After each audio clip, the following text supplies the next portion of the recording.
Hi, dear friends. Today's topic gravitation lesson, page number 5. The center of mass of an object is the point inside or outside the object at which the total mass of the object can be assumed to be concentrated. The center of concentrate. Okay. म्हणजे कुठलाही object असेल त्या ऑब्जेक्टचं जे काही मास असेल वजन असेल ते सेंटरला असणार आहे म्हणून त्याला कॉन्सन्ट्रेट म्हणणार आपण. The centre of mass of a spherical object having uniform density is at its geometrical centre. आणि जर तो समजा तो ऑब्जेक्ट जर स्पेरिकल ऑब्जेक्ट असेल तर त्याचं जे मास असेल ते सेंटरला असणार आहे त्याला जिओमॅट्रिकल सेंटर असं म्हणणार आपण. The center of mass of any objects having uniform density is at this centroid. आणि त्याचे जे मास असेल ते युनिफॉर्म असणार आहे, एकसारखं असेल, म्हणजे त्याच्यात काही बदल होणार नाही. Why did Newton's assume inverse square dependence on distance in his law of gravitation? न्यूटनला सगळ्यात पहिले जाणवलं की जे काही अंतर आहे त्या अंतराचा आणि मासचा काहीतरी संबंध आहे, म्हणून त्याने काय केलं, he was helped by Kepler's third law in this show below. म्हणून त्यांनी केप्लरच्या तिसऱ्या नियमाचा वापर करून हे सिद्ध केलं. Uniform circular motion. Circular means गोलाकार गती, युनिफॉर्म म्हणजे एकसारखी. मॅग्नेट्यूड ऑफ सेंट्रिपिटल फोर्स आणि सेंट्रिपिटल फोर्स कसं वर्किंग करतं ते. Consider an object moving in a circle with constant speed. जर समजा एखादा ऑब्जेक्ट असेल तो कॉन्स्टंट स्पीडने मूव्हिंग करत असेल म्हणजे हालचाल करत असेल. We have seen earlier that such a motion is a possible only when the object is constantly acted upon by force directed towards the centre of the circle. आपण पाहिलंय की जर कॉन्स्टंटली एखादा ऑब्जेक्ट मुव्हिंग करत असेल तर त्याला force कुठून यायला पाहिजे, सेंटरमधून यायला पाहिजे. This force is called centripetal force. आणि या फोर्सलाच आपण काय म्हणतो, सेंट्रिपिटल फोर्स. याआधी आपण ते पाहिलं आहे. If M is the mass of the object, V is the speed and R is the radius of circle. आता हे सगळं तुम्हाला माहित असायला पाहिजे की यम म्हणजे काय तर मास, नंतर व्ही मीन्स स्पीड आणि R means radius. Then it can be show that this force is equal to F is equal M V square upon R. If a planet is revolving around the sun. जर एखादा ग्रह असेल तो सूर्याच्या भोवती फिरत असेल इन सर्क्युलर ऑर्बिट, गोलाकार गतीमध्ये, in uniform circular motion, then आणि एकसारखा फिरत असेल तर, then the centripetal force acting on the planet towards the sun must be F is equal M V square upon R. तर अशा वेळेस आपल्याला ह्या फॉर्म्युल्याचा वापर करता येणार आहे. Where M is the mass of the planet. M काय आहे, प्लॅनेटचं मास. V is the speed and R is its distance from the sun. आणि R म्हणजे काय, सूर्यापासूनचं त्या प्लॅनेटचं असणारं डिस्टन्स. डिस्टन्स म्हणजे अंतर.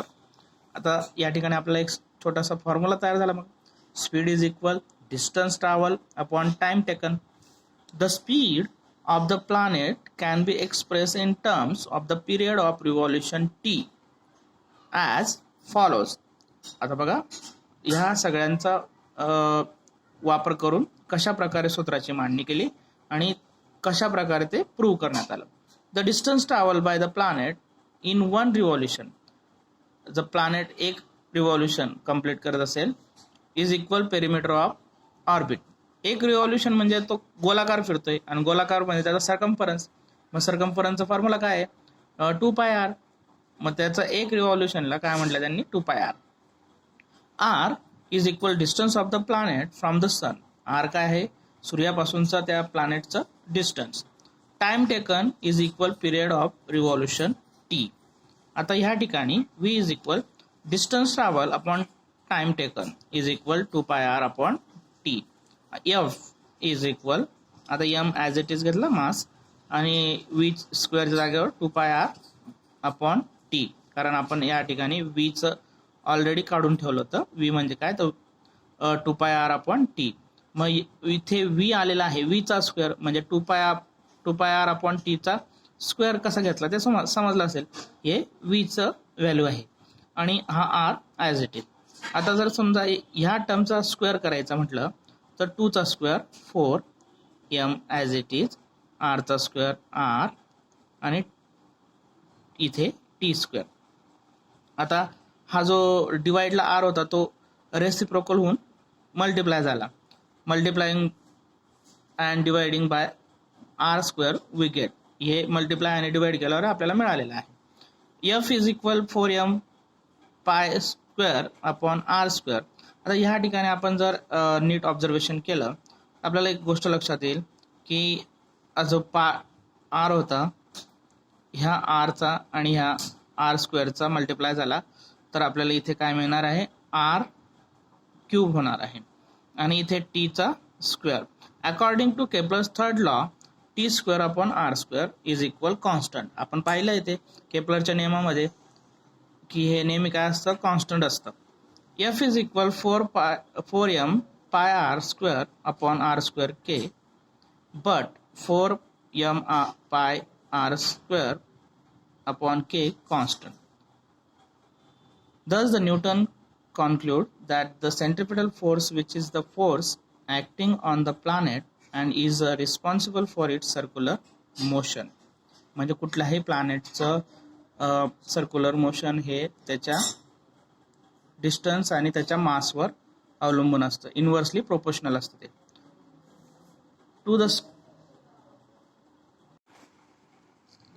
Thus, the Newton conclude that the centripetal force, which is the force acting on the planet and is responsible for its circular motion, must be universally proportional to the square of distance between the planet and the sun.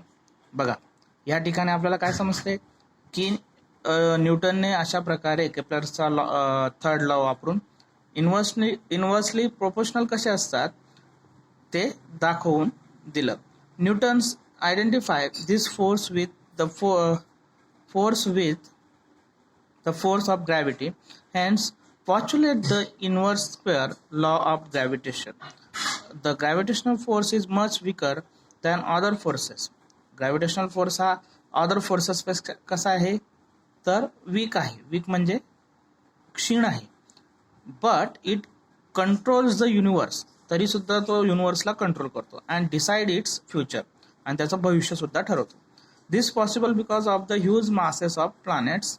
हे का शक्य आहे तर मोठ्या वस्तुमानाचे planets, stars and others constitutes of the universe, आणि यासारखे अनेक घटक युनिवर्समध्ये असणारे.